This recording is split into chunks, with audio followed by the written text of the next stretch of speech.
चार बेवकूफ भाइयों की कहानी। किसी गांव में चार भाई रहते थे जो अपनी नासमझी और बेवकूफी की वजह से मशहूर थे। उनके वालिदैन का इंतकाल बचपन में ही हो गया था और वो अपने ही गांव में बेवकूफी के बास मशहूर हो गए थे। फैसले खुद ही करते थे, मगर हमेशा कोई ना कोई गलती कर बैठते। उनके पास न कोई खास हुनर था और न ही जिंदगी का कोई तजुर्बा। एक दिन उन्होंने फैसला किया कि वो बाहर निकलकर कुछ सीखेंगे ताकि एक कामयाब जिंदगी गुजार सके। सफर का आगाज चारों भाइयों ने अपने गांव को छोड़ा और एक लंबे सफर पर रवाना हो गए। वो सोच रहे थे कि अगर उन्होंने कुछ नया सीख लिया तो लोग उनकी इज्जत करने लगेंगे और वो अमीर भी हो जाएंगे। कुछ दिन तक वो मुख्तलिफ देहात और शहरों में घूमते रहे, मगर उनके पास कोई खास मकसद नहीं था। वो बस चलते रहे, जब तक कि एक हिफ्ता दिन वो एक घने जंगल में पहुंच गए। जंगल में घूमते हुए उन्हें जमीन पर एक अजीब सा निशान दिखाई दिया। पहला भाई फौरन झुककर जमीन को देखने लगा और बोला, ये तो किसी बड़े जानवर का निशान लगता है। दूसरे भाई ने करीब आकर सना रूपली कहा, ट्यूशला करीब आकर निशान को गौर से देखा और कहा, हाँ, ये तो किसी जंगली दरंदे का निशान है, शायद किसी शेर का। तीसरा भाई परजोश होकर बोला, अगर ये निशान शेर का है तो हमें उसे जरूर देखना चाहिए, और अगर वो मर चुका हो तो हम उसे दोबारा जिंदा कर सकते हैं। चौथा भाई भी जोश में आ गया और कहने लगा, हाँ, ये तो बहुत अच्छा ख्याल है। अगर हम शेर को जिंदा कर दें तो वो हमारा दोस्त बन जाएगा और हमारी हिफाजत करेगा। चारों भाई खुशी खुशी शेर के निशान का पीछा करने लगे।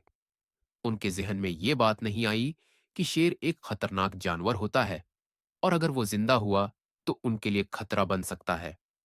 मुर्दा शेर का मिलना।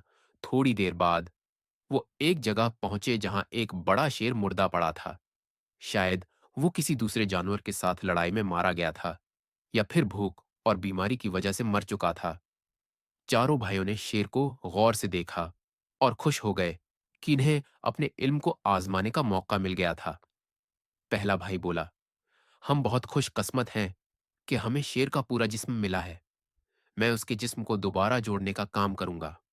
दूसरा भाई कहने लगा, मैं उसकी खाल और बालों को साफ कर दूंगा ताकि ये पहले की तरह दिखे। तीसरे भाई ने कहा, मैं उसकी आंखें और दानत दुरुस्त कर दूंगा ताकि ये पहले जैसा ताकतूर लगे। चौथा भाई सबसे ज्यादा परजोश था। वो बोला, जब तुम सब काम मुकम्मल कर लोगे तो मैं उसमें जान डाल दूंगा और ये जिंदा हो जाएगा। चारों भाई बड़ी मेहनत से काम करने लगे। पहले भाई ने शेर के जिस्म के टुकड़ों को जोड़ा, दूसरे भाई ने उसकी खाल साफ की, तीसरे भाई ने उसकी आंखें और दानत चमका दिए, और आखिर में चौथे भाई ने अपनी खास ताकत से शेर में जान डाल दी। हकीकी मुसीबत का आगाज जैसे ही शेर ने आंखें खोले, वो एक जोरदार धाड़ के साथ खड़ा हो गया। चारों भाई खुशी से अच्छलने लगे और एक दूसरे को मुबारकबाद देने लगे कि उन्होंने एक मुर्दा शेर को जिंदा कर दिया है। लेकिन उन्हें अंदाजा नहीं था कि उन्होंने अपनी बेवकूफी से अपनी मौत को बुला लिया है। शेर ने इधर उधर देखा और जैसे ही उसने चारों भाइयों को देखा, उसे सख्त भूख महसूस होने लगी। इसके लिए ये चारों सिर्फ शिकार थे, है जिन्हें खाने का मौका उसके सामने मौजूद था।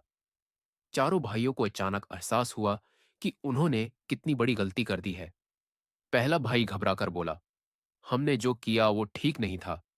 दूसरा भाई कांपते हुए कहने लगा, हाँ, हमें पहले सोचना चाहिए था कि शेर कितना खतरनाक होता है। तीसरा भाई चीखा, अब क्या करें, ये हमें मार डालेगा।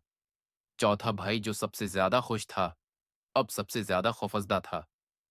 वो रोते हुए बोला, ये सब मेरी गलती है, मैंने ही शेर में जान डाली थी। लेकिन अब कुछ नहीं हो सकता था।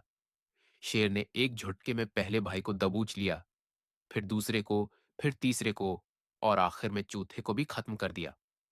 चारों भाइयों ने अपनी नासमझी और बेवकूफी की वजह से अपनी जान गंवा दी। सबक ये कहानी हमें सिखाती है कि किसी भी काम को करने से पहले अच्छी तरह सोच लेना चाहिए। अगर चारों भाई हों तो हम सबको एक दूसरे की मदद करना चाहिए। समझदारी से काम लेते तो वो ना तो शेर को जिंदा करते और ना ही अपनी जान से हाथ धोते।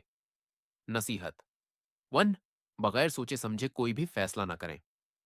टू, खतरनाक चीजों से दूर रहें, चाहे वो कितनी ही दिलचस्प क्यों ना लगे। थ्री, हमेशा अक्ल और समझदारी से काम लें, वरना नुकसान उठाना पड़ सकता है। यही वजह है कि कहावत मशहूर है, नीम हकीम खतरा जान।